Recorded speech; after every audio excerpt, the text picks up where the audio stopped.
You're listening to KFWB News Talk 980. My name is Les Brown. I'm Mrs. Mamie Brown's baby boy. And today I want to hear from you. I want to hear your story. We're talking about making mistakes. There are people that are perfectionists. They don't want to ever make any mistakes. And there are people who do make mistakes. In fact, all of us do. And I've made it okay making mistakes. But I've made some mistakes, what I look at, that at the time they seem devastating, but I learned something from it.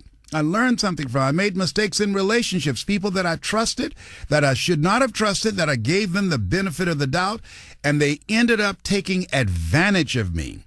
Have you ever made any mistakes? And did you learn something from it? When I bought a home for my mother, the first major purchase I've ever done, and did not do a title search as my attorney advised me to do, and come to find out there was, in fact, a lien against the home, and I had to give up that house. I lost the house because I couldn't satisfy the $50,000 lien. I learned a lot about myself. I learned a lot about the value of letting go of anger because it was killing me. I learned about being creative, about what are you going to do now? You can talk about it. You can be mad about it. You can go around and talk to strangers about it. But at the end of the day, what are you going to do? And that's what I had to do. And that experience built my character. That experience showed me something about myself. It introduced me to a part of myself that I didn't know at that time. And within 4 months, I was able to purchase her another home. Albert Einstein said, "Success is not final. Failure is not fatal. It is courage to continue that counts." I agree with that. Absolutely. I want to hear from you. I want you to call me. The number to call is 888-539-2980. I want to hear from you. Some experience you had. You made a mistake.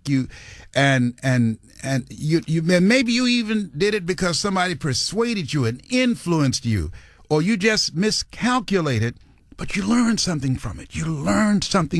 It was not as devastating as you thought it could have been had you not learned something. It was a lesson for you, one of those life lessons. Have you had one? If you've been breathing long enough, you've had some. I want to hear from you. The number to call is 888-539-2980. And Joy, thank you so much for calling us in Los Angeles. I want to hear from you, Joy. What is your story around making mistakes? Thank you so much for calling. I learned a lot from my parents, and I just want to say that without them, probably I wouldn't be where I am today, stronger. Mm-hmm. And I learned so much. What happened was that I had gotten engaged with my ex-fiancé. Yes. Within a month after we got engaged, he said, "I love you. Let's put your name on the deed of my house." Mm-hmm. Of course, no hesitation. I said yes.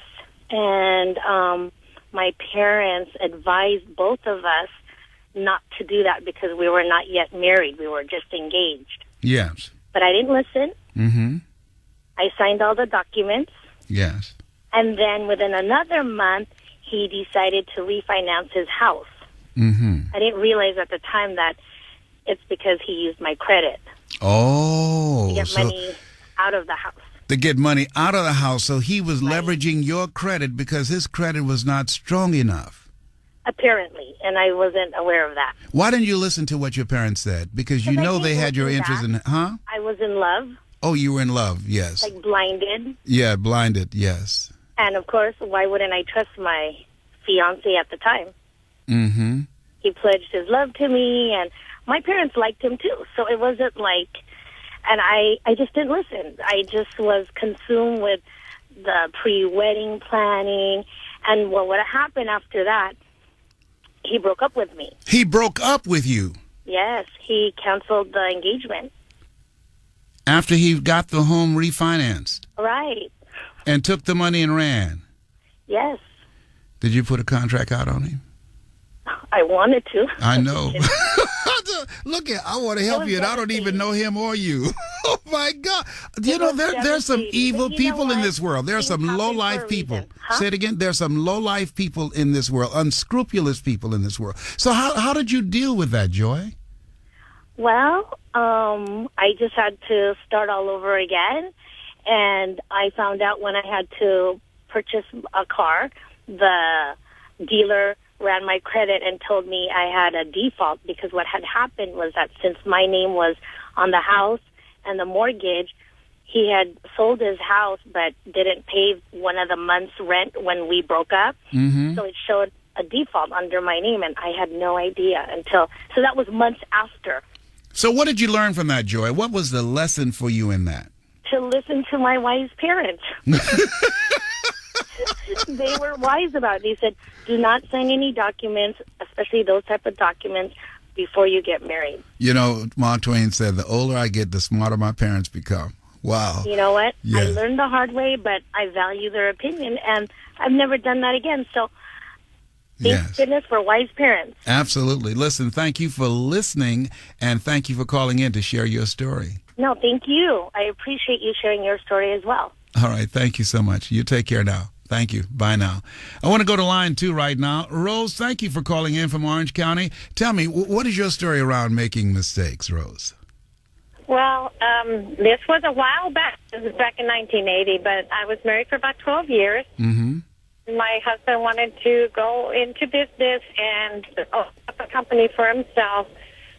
He tried to plead with me, and I just didn't think the timing was right. I didn't feel the experience was there, and I just didn't trust him that this was the right choice to make.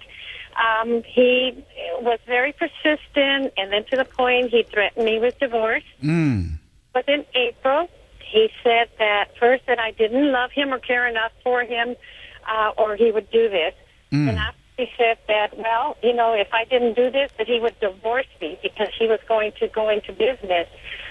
Again, like, better. But wait a minute. But he was saying that if you really loved him, you would support him and you would cooperate with his program.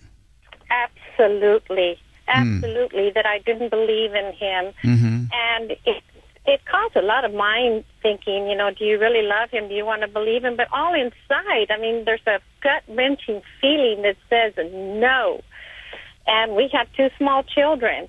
In April, against my better judgment, I went with him to the office to sign the papers for $70,000. And back in 1980, that was a lot of money to get a loan to start a business. You could use the house as a collateral.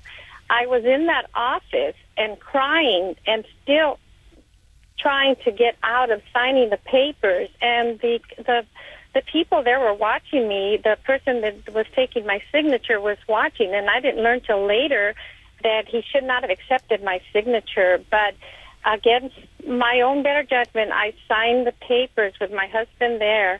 And as it turned out, my gut feeling was right. The business, he never worked at it like he should have. It was a bad investment. September of that same year, just a short months later, we ended up in divorce anyway. Wow. Now, what did you learn from that? Hold just a minute. I want to hear the lesson from that. Don't go anywhere. I've got to do this commercial, and we'll be right back. Okay, hold it for just a moment. If you're just tuning in, we're talking about mistakes. All of us make them. And I want to know, what did you learn? What's a mistake that you've experienced, and what did you learn? What was a life lesson for you? The number to call is 888-539-2980. Want to hear your story? My name is Les Brown, Mrs. Mamie Brown's baby boy. I want you to call me now. 888-539-2980. You're going to help somebody because it's not the end of the world. You're still here. You're listening to KFWB News Talk 9.